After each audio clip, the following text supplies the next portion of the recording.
नमस्कार, सुबह के गुड मॉर्निंग बुलेटिन के साथ हाजिर हूं मैं तान्या सिंह और आप सब देख रहे हैं सत्याग्रह न्यूज 24। खबरों की शुरुआत पूर्वी चंपारण मोतिहारी की बड़ी और अहम खबरें देखें फटाफट अंदाज में। शुरुआत बड़ी खबर से, जहां पूर्वी चंपारण मोतिहारी में बेखौफ बाइक सवार अपराधियों ने एक जमीन कारोबारी की गोली मारकर हत्या कर दी।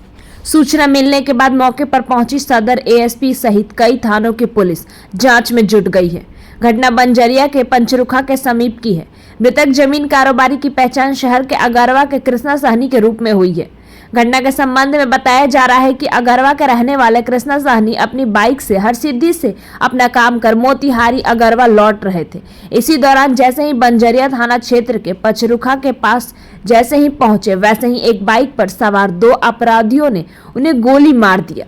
गोली सर और देह में लगी है। गोली की आवाज सुनकर आसपास के लोग मौके पर पहुंचे। जब तक उन्हें हॉस्पिटल लेकर जाते उससे पहले ही उनकी मौत हो गई थी, जिसके बाद मौके पर पहुंची पुलिस शव को कब्जे में लेकर सदर अस्पताल पहुंची, जहां लोगों की भारी भीड़ जमा हो गई। घटना के पीछे की वजह बताई जा रही है कि पैसे के लेन देन को लेकर किया गया है। पुलिस हर बिंदु को ध्यान में रखकर जांच कर रही है। वहीं घटना स्थल से खोखा भी बरामद किया गया है। एसपी स्वर्ण प्रभात ने बताया कि एक जमीन कारोबारी की गोली मारकर हत्या कर दी गई है। हत्याकांड का खुलासा करने के लिए सदर एएसपी के नेतृत्व में एसआईटी का गठन किया गया है। जल्द ही कांड में शामिल अपराधी को गिरफ्तार कर लिया जाएगा। हत्या के पीछे की वजह प्रथम दृष्टि में पैसे की लेन देन आ रही है। मोतिहारी में पुलिस और एसएसबी की संयुक्त कार्रवाई में नेपाल से मादक पदार्थ की तस्करी का भंडाफोड़ हुआ है। दो अलग अलग थाना क्षेत्रों से दो तस्करों को गिरफ्तार किया गया है। कुंडवा चैनपुर थाना अध्यक्ष राकेश कुमार को नेपाल से मादक पदार्थ की तस्करी की सूचना मिली। एसपी के निर्देश पर पुलिस और एसएसबी ने संयुक्त अभियान चलाया। एक संदिग्ध युवक को पकड़ा गया। उसके पास से 5 किलो मादक पदार्थ बरामद किया गया।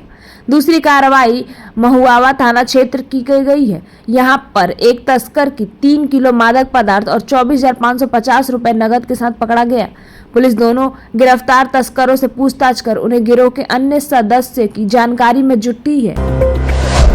यूपी के प्रयागराज महाकुंभ स्नान करने के प्रतिदिन बस में भर भर के लोग जा रहे हैं और आए दिन दुर्घटना की भी खबर आ रही है। इसी दौरान 18 फरवरी को मोतिहारी बस स्टैंड से 50 लोगों को लेकर प्रयागराज के लिए रवाना हुई, जहां से सभी को स्नान कराकर 19 फरवरी को लौट रही थी। इसी बीच रात्रि करीब 11:30 बजे लाइन होटल पर रूप के पास सभी खाना खाएं, जिसके बाद जैसे ही बस आगे बढ़ी गांजीपुर के डिवाइडर से टकरा सड़क पर पलट गई। गनीमत की बात तो रही कि दूसरी गाड़ी आकर उसे ठोकर नहीं मारी और किसी की जान भी नहीं गई। दुर्घटना की सूचना मिलने के बाद प्रशासन की टीम मौके पर पहुंचकर सभी घायल का इलाज के लिए हॉस्पिटल में भर्ती कराया, जहां से इलाज होने के बाद सबको दूसरी बस में बैठाकर मोतिहारी भेज दिया गया। इस दौरान 20 फरवरी की रात सभी यात्री मोतिहारी पहुंचे, जहां दुर्घटना में घायल मदनाकर सिंह, अमित कुमार, चुन्नू सिंह सहित अन्य घायल यात्रियों ने बताया कि जब खाना खाने के लिए रुके तो बस का ड्राइवर और खलासी ने दारू पी लिया। इसके बाद खोलने से पहले गांजा पी लिया। बस खुलने के महज 5 मिनट के अंदर ही बस दुर्घटना के शिकार हो गई। वो तो भगवान माँ की शुक्र था कि केवल सभी को चोट आई। एक व्यक्ति ज्यादा गंभीर रूप से घायल है। बहन किसी का हाथ में चोट है, सर फूटा है।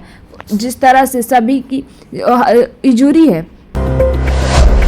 पूर्वी चंपारण मोतिहारी के केसरिया महोत्सव के दूसरे दिन शुक्रवार सत्र का उद्घाटन वाल्मीकि नगर के सांसद सुनील कुमार, केसरिया विधायक शालिनी मिश्रा, डीडीसी शंभू शरण पांडे, चकिया एसडीओ शिवानी शुभम व केसरिया नप के मुख्य पार्षद किरण कुमारी ने संयुक्त रूप से दीप प्रज्वलित कर किया। उद्घाटन सत्र को संबोधित करते हुए सांसद ने कहा कि केसरिया की धरती ऐतिहासिक धरती है। यहाँ का सौभाग्य है कि भगवान बुद्ध अपनी यात्रा के दौरान केसरिया आए थे। सांसद ने कहा कि इस महोत्सव के माध्यम से क्षेत्र के पूर्वातर और संस्कृति का विकास संभव है। वहीं विधायक शालिनी मिश्रा ने कहा कि महोत्सव से क्षेत्र के विकास की कड़ी जुड़ी हुई है।